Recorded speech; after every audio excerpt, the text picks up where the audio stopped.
And here we go.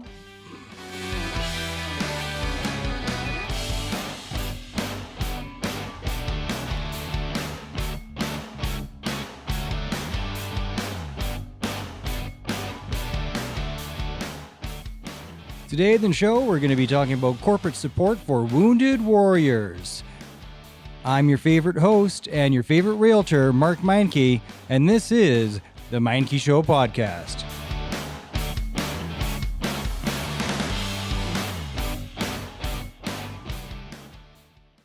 All right. So today we're going to be talking about wounded warriors, corporate support for it, and we are so lucky to have in the studio today Eric Kveps. Eric, welcome to the show, man. Thanks for having me, Mark. This is going to be great. It's going to be awesome. Oh, delayed reaction there. Oh, they love you, man. You're awesome. A popular guy. The audience is going wild. So you've been an altruistic guy for a while, involved in the community, all kinds of different projects. When did that start? When did the altruism start? Like, were you a kid, or what was the first altruistic thing you got involved with? We did some volunteer work for Ducks Unlimited way back when, and I kind of got into that scene doing development of all kinds of habitat, and that was kind of my first time into any kind of giving back to the community. And then we did some stuff with the band a long time ago, and it just kind of grew organically. And the latest thing was Wounded Warriors. So, okay. Yeah. Now, your band, tell me about that. Like, how long you've been playing? Are you singing too, or what's your role in the band? Yeah, I was. They actually got way better than I am, so I had to get out of the band. They outgrew you? Yeah, they did. Yeah, they're called Brother Bicker Band. We were called Peter and Johnsons at the time. We just did a bunch of covers and that sort of thing, so it was really good. Any original tunes? Yeah, lots. Like I said, the other guys wrote all those because didn't have the talent. So, yeah, I sang and played guitar, but it was a lot of fun. We did some stuff for big brothers and sisters, and we gave all the money we made at the shows to them. So, okay. Yeah. So, what was it about Big Brothers and Big Sisters at the time that, out of all the zillion choices of charities, what was tugging at your heartstrings to go that direction? It's a great cause. My buddy Jeremy that ran the band, he was actually the impetus for that. He was already into it, and he said, "This is a good cause." We got into it. We had some kids at the show, and it was just, they've got a kind of a raw deal, so we did that. And it went on for years, and we just had a ton of fun with it. So, now, you've been a business owner for a while now, and this isn't your first company. Talk to me about Ironman Sales and Rentals. Ironman was I had a partner then. I broke off from the dealer network and started on my own, and then I took on a partner. We did that for a couple of years, and then that kind of grew into what is now Heavy Iron. So okay, so it just morphed and then name change and yeah. Now tell me about your Dale Carnegie training. When did you take that? That was, you're bringing up some stuff from the past. That was, that was a long time ago, but good course. You can learn a lot from that. It really kind of shows your strengths, your weaknesses. It brings to front what you're good at in business, what you're not, and then you can work on those kinds of things. So I thought that was really good. I've actually put a couple people from our firm through that same course. So okay, and what's been your biggest takeaway from Dale Carnegie training? That was public speaking. It's tough. I've had a struggle with that forever. It's weird being in a band. You'd think it'd be easy, but it changes. It's one of those things you got to keep on top of. So that was what the course that I took was about. And you're always selling yourself every day. So it's just something that you can use. It was quite good. When you're in a band, you're sort of washed out by the other guys. So you can kind of hide behind it. It's not just you. The focus is more on the music, and it's on everybody as a whole. But when you're public speaking, the focus is on you, 100%. Nobody else. Yeah. Nobody's listening to anybody else but you. And the fear of public speaking is called cacorophobia. It's actually the most pronounced, or the most common, and one of the stronger fears. People would rather be in the casket than say the eulogy. Yeah, well, I got to hand it to you, buddy. You do this show every day, and it's so well done. Your voice is perfect. You do a great job. It's amazing you can do this all the time. It's not an easy gig. Well, I appreciate that. It's a fun show, and for me, like it's not completely altruistic why I do the show. It lets me meet guys like you, interesting dudes that are doing interesting things. And I've, I can be impressed with a company that somebody's built, but I'm more interested and about the character and the drivers. So it's not okay. You have a very successful company. You got all kinds, millions and millions of dollars worth of equipment. Eric, that's cool. You've achieved something that very, very few people will ever achieve in their life. Thanks, Mark. And most people that don't achieve it, they'll either applaud you or they'll tear you down. Say, "Oh, that Eric, he's probably a crook." There's been some of that. Yep. And that's what people do. If they feel that you're accomplishing something that they can't, they cut you down instead of supporting you.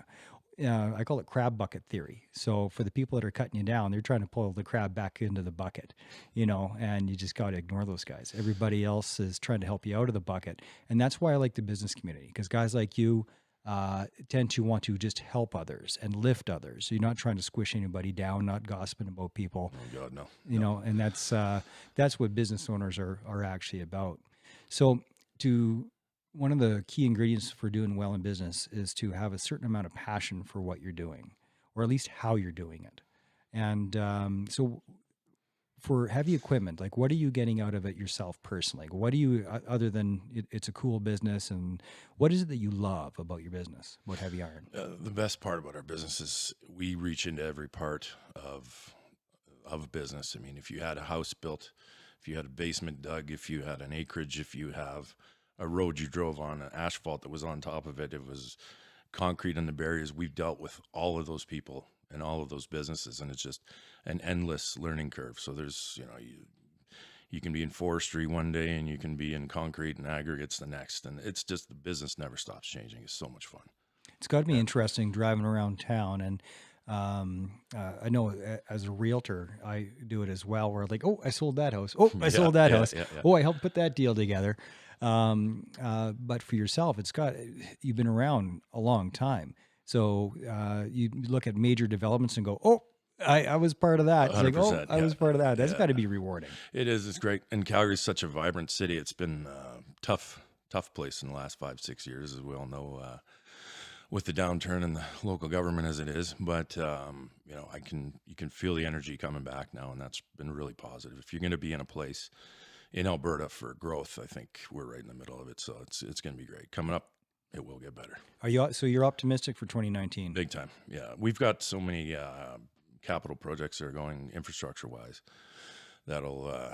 What it does is it takes a lot of the big guys and pushes them into those jobs, and they run out of equipment, and then the smaller and medium sized guys can move into the fields the big guys were typically in before. So it just opens up the market. It's going to be good. Yeah.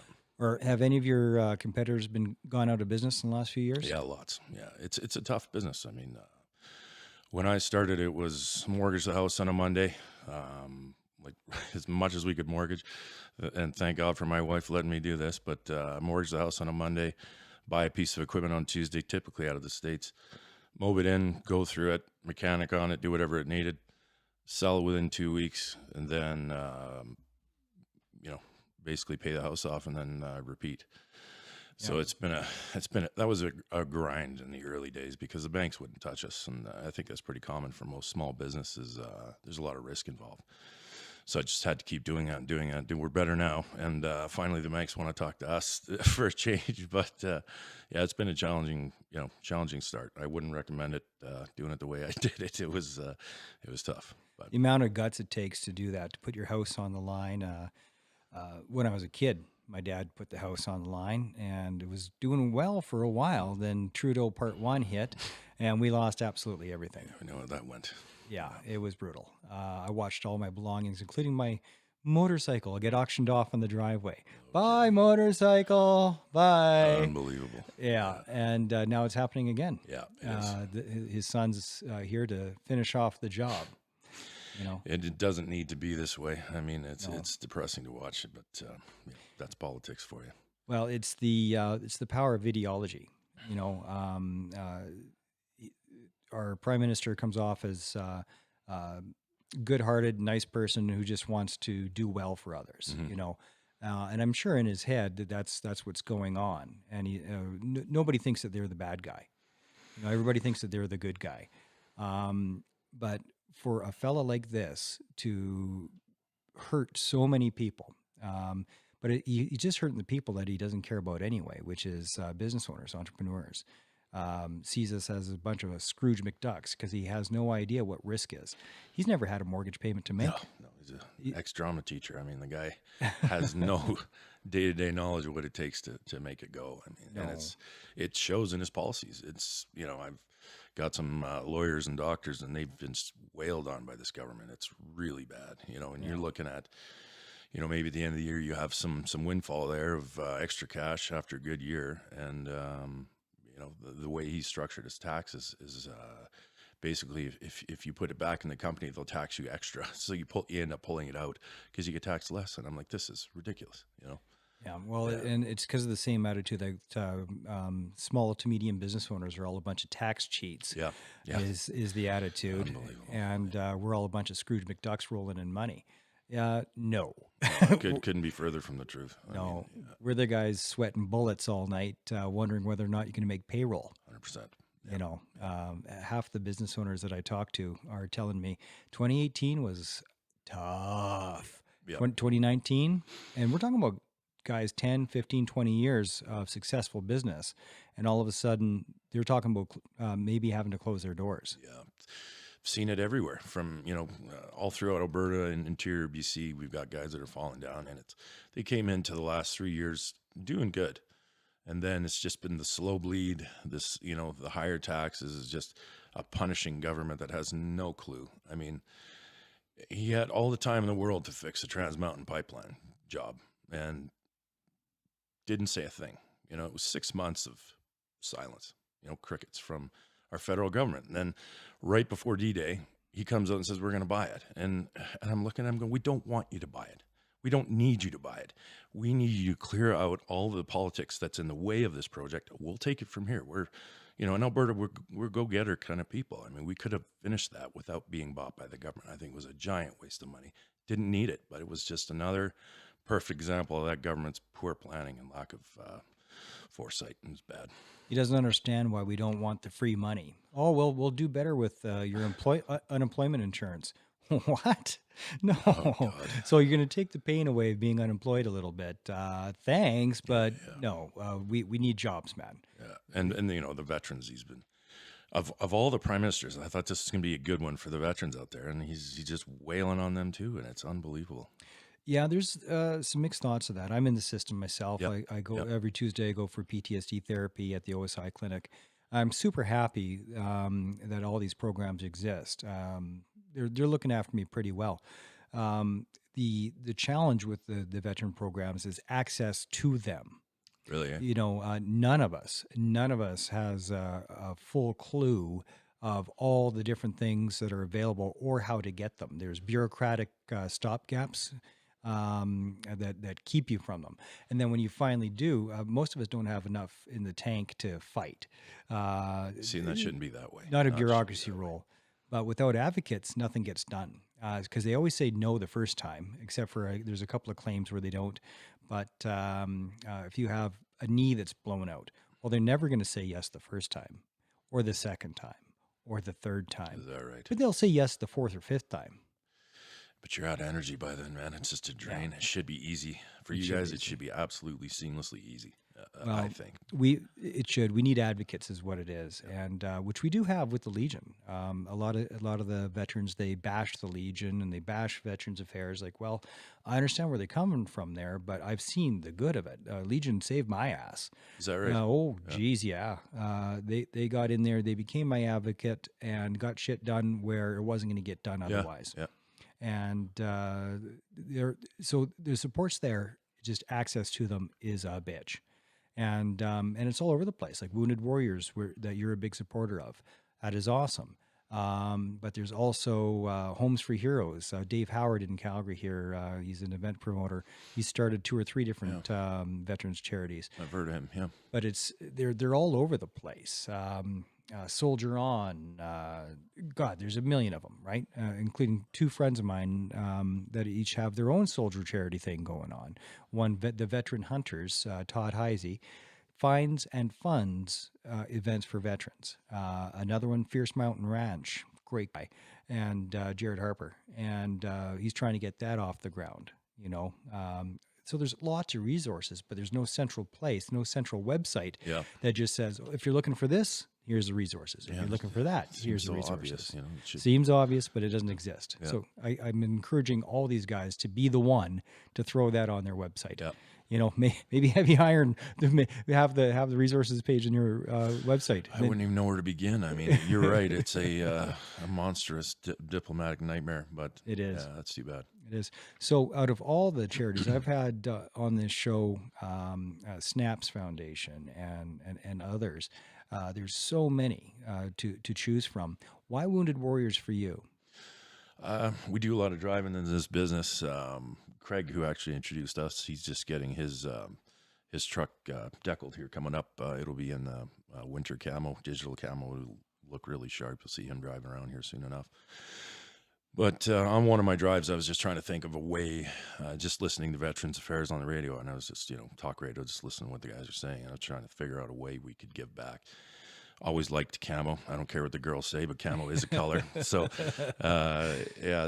always loved camo, just trying to figure out a way to give back. So what we ended up doing was taking a D6T, and we deckled it from top to bottom with 3M wrap in desert digital camo, and then every time we rent it, we give Wounded Warriors $500 for every month that it's out. So since its inception, it's been roughly 5 years. We've given out about $16,000 to Wounded Warriors just through a couple of our pieces that we have deckled up. So the thought process kind of went like that, and it's been a great experience. That is fantastic. So what is it about veterans or the veteran community that you've gone to such great lengths to support the veteran community? That's a good question. I think it started as a kid. I was actually a Army cadet. Oh, okay. Water Armories there a long time ago. Yeah. But yeah, my father came over after World War II and heard all his stories. He was just a kid during the time. He thought it was the best time of his life, finding boxes of grenades and stuff on the side of the road as he was running away from the Russians. But his stories, you listen to those and they resonate. And there's a lot of terrible stuff in those days. Every war ever since. But if you can get back to the guys that are putting it all out there, why wouldn't you do that? So your dad was living in Europe during World War II? He was, yeah, Latvia. That's where the last name came from. So yeah, they loved the Germans and hated the Russians. And when the Russians came back after the push out of Stalingrad, they were all running for their lives pretty much. So yeah, so he got to see it firsthand. Yeah, he's I think he was probably about 9 when he came out. Yeah. My dad was 2 years old. His sister was just a newborn when Grandpa took off to war, and both my grandpas did. But for my dad, so went off, did the full 6 years, comes back, and there's an 8-year-old kid. Can't imagine that. Never came back in that whole time? I don't know. Is that right? I don't know all the stories, but wasn't there full time anyway until he was 8 years old. So 6 years later, so hey, how's it going? Yeah, think of that sacrifice. That's unbelievable. Yeah, and we talk at I mentioned at our peer support group that our generation now is still dealing with World War II because of secondary trauma. So they come back from World War II, they raise their kids, don't do a great job of it, pretty rough, and they know what a cane feels like in the back of the legs, and then they're the ones that raised us, and you're a product of your environment. 100%. Yeah. So at our generation now, it's we're enough degrees separation away from World War II that hopefully we don't screw up quite as bad, and we actually have a relationship with our children. Times are different. As opposed to, they're meant to be seen and not heard. Yeah. And that was the generation. Yeah, it sure as hell was. And but if they knew better, they'd do better. If they knew better, they'd do better. They all did the best with the tools that they had. But now that we're enough degrees away, I'm hoping that we're better dads for our kids. Well, I would say so. I mean, I had a great childhood. I have zero complaints about my parents, but I mean, you hear the stories, and it's just it was a horror show. It was an absolute horror show. Yeah. Yeah, and hopefully the chain's been broken, and I think we're going to see a hell of a difference 40 years from now. The way society's going to be, unless there's another big ass world war that messes everybody up. Yeah, it's who knows how that'll go. Yeah, I hope you're right. We're better parents than our folks were. Yeah. Well, we try to be, but those of us that here's an idea. Let's join the army and go to a war. Yeah. So, and thank God for you guys, though. I mean, you did it. I mean, that's the ultimate sacrifice at the end of the day, right? Yeah. Well, it is. I mean, a lot of dead friends that lost their life. But what I didn't know signing up, and none of us did, is how it would affect us, our relationships. Like what my parents had to go through when I got out of the army and went to college, when I was 25, 26, or 26 to 28. And I did that living at home again with the folks to save a few bucks. Those poor buggers having to deal with me like it was just a nightmare for them. How old were you when you served? From 21 to 25. Okay. Yeah. Okay. I did about 4.5 years. Broke my second contract. So those are the formative years, and your brain isn't fully formed until you're 25 years old. So there you are in the bloody infantry, where the training is again and again and again and again. If you have a problem, kill it. If you have a problem, kill it. If you have a problem, kill it. Throat chop. Yeah. But that's how the training has to be, or you die, or your friends die. It's max aggression. Somebody shoots at you, you shoot back at them with 10 times the force and fight through, and you run to the bullets, not away. And that's not something that ever leaves you. It's not natural. No. It's not natural at all. It's really dumb. But in combat, it's the only way. Yeah. If you don't, if you duck and curl into a ball, you're dead. But what's worse is the people that are relying on you are dead. So you can't. The firing starts. You're terrified as anybody else. It's not like it's still terrifying, but you've got to fight through it. Well, self-control involved in that, I can't imagine. It's the conditioning, and then everybody that can't gets weeded out. I don't know what the ratio is now, but back in my day,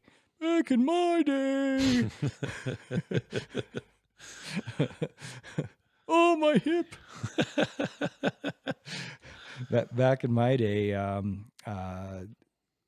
20% of the course would pass. Everybody else would go home. Really? Yeah, and that was about it. Our battle school course was 18. It was a very, very small course. We only graduated with 5. So is that right? Started with 18, 5 of us graduated. So there's a lot of thinning out. Your body just can't do it, or your mind can't do it, or your knees give out. I had 2 broken legs. A couple of us did. I was running on broken legs, so they pulled me off for about 8 months, threw me back on, and then I finished the course. No kidding. No kidding. Well, the Canadian military, the training there is above and beyond. I mean, it's one of the best militaries in the world. I mean, you look at the training that you guys go through and how effective you are in the field. I mean, Afghanistan, the GTF2 guys, they were among the best in the business. They stand up shoulder to shoulder among anybody out there. So, yeah, unbelievable. Yeah, but nobody talks about them, and they don't get book deals like Navy No, SEALs. they sure don't. Yeah, not a lot of movies about JTF2. No. No. The best movie that was never made is for Meincke Pocket. Meincke Pocket is the biggest battle since Korea. It happened in Croatia. The Canadian soldiers 1 year before I got there. Oh, no kidding. So I was there exactly 1 year later. Meincke Pocket, basically, a bunch of Croats wanted to wipe out a village full of Serbs and Muslims, and 2 other countries ran away. And he said, "Well, we're out of here. You just go ahead and kill away. Have fun." The Canadians said, "No genocide today. Yeah, sorry, yeah. Wrong number." And they said, "No, we really want to kill. No, not today, guys. We're sorry." Yeah. We have to stop you, but we're sorry. Here. Yeah, that's so Canadian. Yeah. And ended up being a 3-day firefight. Is my understanding. I wasn't there. I was there a year later, right next door. But a 3-day firefight. The Canadians are outmanned, outgunned, and the official numbers are that they killed like 27 Croats. No Canadian casualties, 0. I don't even think there's a hangnail. Really? That's unbelievable. Well, the difference is the training. Yeah. You know, we actually have professional soldiers, and even though we were outmanned and outgunned, and we're not on our home turf, they dug in fighting trenches for the first time since World War II, or Korea. Sorry, Korea was the last time they dug in fighting trenches, and they fought like a son of a bitch.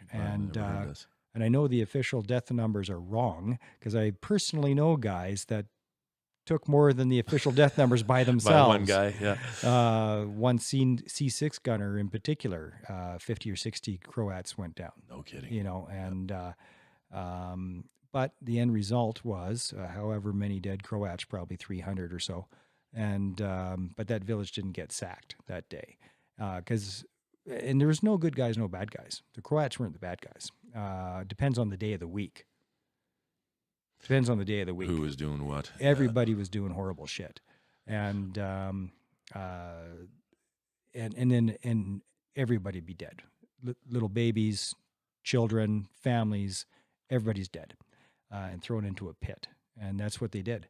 That's how it was there. And it's kind of the unheard war. Like you don't really hear, there's a lot of Canadian guys that were in it, but you don't hear a lot about it. I mean, Afghanistan. Because the Americans Iraq, weren't there. That's exactly right. Yeah. Again, not another movie deal, right? Yeah. I mean, Americans didn't show up till about 6 years later in Sarajevo, and they showed up with bombers and stuff. But, and whatever else, probably some CIA shit was going on. But it was the Canadians. I mean, there's 21 countries there under the UN flag. And really? Then it switched into a NATO mission after that. Yeah. But 21 countries, but they'd only shoot at the Canadians once. And then they wouldn't shoot at Canadians anymore. Is that right? Yeah. And it's like that everywhere we go in the world. Unbelievably well-respected battle group, for sure. No, it is. It is, man. Well, what's next for you? What you got? Any big projects on the go? Any other altruistic ventures around the corner? Well, we just moved into Alderside, so that's been taking our energy away. We just built a shop down there and moving in there, so that's been quite the push just to get everything organized and get the shop set up the way it should be in the yard. And so we'll probably continue to do that here for the coming years, but we'll continue to camo more dozers and keep putting back into the veterans community as much as we can. One thing we should mention is Sharon Bath. She's doing a ride in Normandy. We sponsored her last time, and she rides a bicycle all around Europe there, and it's quite the thing if you get a minute to look it up on the net. Holy smokes! Yeah, she's done a great job. You might want to be in at the Rolling Barrage as well. So the Rolling Barrage is a bunch of veterans that ride coast to coast to raise money for PTSD awareness. Mm-hmm. A friend of mine, Carola Singer, her husband is a Royal Canadian Regiment veteran. Okay. So we like to make fun of each other. I mean, chicken sounds when he's around, and he goes MICKEYPPCLI. So we like to bug each other, and we all do the same job. There's no real rivalry there. We just like to poke fun. At least that's the way I look at it. But anyway. Carola Singer is helping organize the Rolling Barrage this year. There's different stops across the country, and she's making Okotoks one of those stops. Oh, is that right? So that'll be kind of cool. I think. When's that happening? I don't know yet. Sometime this summer. Okay. And they'll do a coast to coast. I'll jump in for a couple legs with my bike. And it'll be a good time. I think they're going to be stopping at Big Sky. The barbecue place. The barbecue place, because they also look after One Broken Biker. Which has nothing to do with veterans, but I've heard of that cause. Yeah, that's a good one. Yeah, they've helped some guys out over the years for sure. Yeah, met the local president, French guy, just the other day. Nice fella. Yeah, good cause. A lot of good causes out there, and your good cause is Wounded Warriors, and not just a little bit. You really stepped up, and that is just fantastic. Thanks, Mark. So I thank you for what you do and the leadership that you've shown and putting the camo on the dozers. And tell me a bit about the equipment before we sign off the show here. So if somebody's looking to do business with you, who's the best kind of client for you? And like Scott Builders, I'm friends with them. Mm-hmm. Good size builder. So they'd hire you. And what kind of equipment could they get from you? Heavy Iron's focus is equipment between 5 tons and 80 the mic tons. just a little further away Oh, there. sorry. our focus is 5-ton to 80-ton equipment. We rent typically. We sell quite a bit. And like I was telling you earlier, it's the stuff on the side of the road that pisses you off in traffic is kind of what we deal with every day. So, yeah, we deal in the oil patch, we deal in forestry, we deal in construction. We kind of, like I said earlier, we kind of poke into all different kinds of facets of business. So, yeah, if anybody's looking for any kind of rental So equipment, some of the categories of your rental equipment, dozers, hose. dozers, excavators, loaders, graders, attachments for all those. That's kind of our wheelhouse. Okay. Yeah. So do you do the stuff that Sunbelt doesn't? Yeah, Sunbelt's, they kind of hit our smaller stuff area, and then we kind of take it, the bigger stuff from there. So most of our fleet's 20 tons to 50 tons is the majority of it. Do you have an active working relationship with Sunbelt? Yep, good guys. I mean, they do a great thing. It's a hard business that they're in, a lot of ins and outs and a lot of constant turn of equipment. It takes a lot of organization. I kind of like our business a little bit better because stuff is bigger. It tends to stay out longer. We don't have as many turns. Well, fewer pieces to keep track of. Yeah, that's a big job they got. All right. Yep. Any big projects you're about to be working on? Well, the ring road, that'll be coming up here this summer. We've had equipment on that since the start. And then two more sections have just been let out. So that'll be, great to see that thing finally get completed. We've had a C road for so many years. It'll be nice to actually have a ring road. Yeah. It'll be in Okotokians. It'd be a lot faster to get to the mountains. For sure. Yeah. Well, Banff and all that. You still get to Kananaskis in a hell of a hurry. Yeah. It will be good for here. All right. Eric, thanks so much for being on the show today, brother. And again, thank you for all that you do and for your support of Wounded Warriors. Mark, thanks again. Really appreciate it. All right. Thanks for tuning in. And you can visit us on YouTube, Anchor.fm, anywhere that podcasts are shown. Thanks for being here.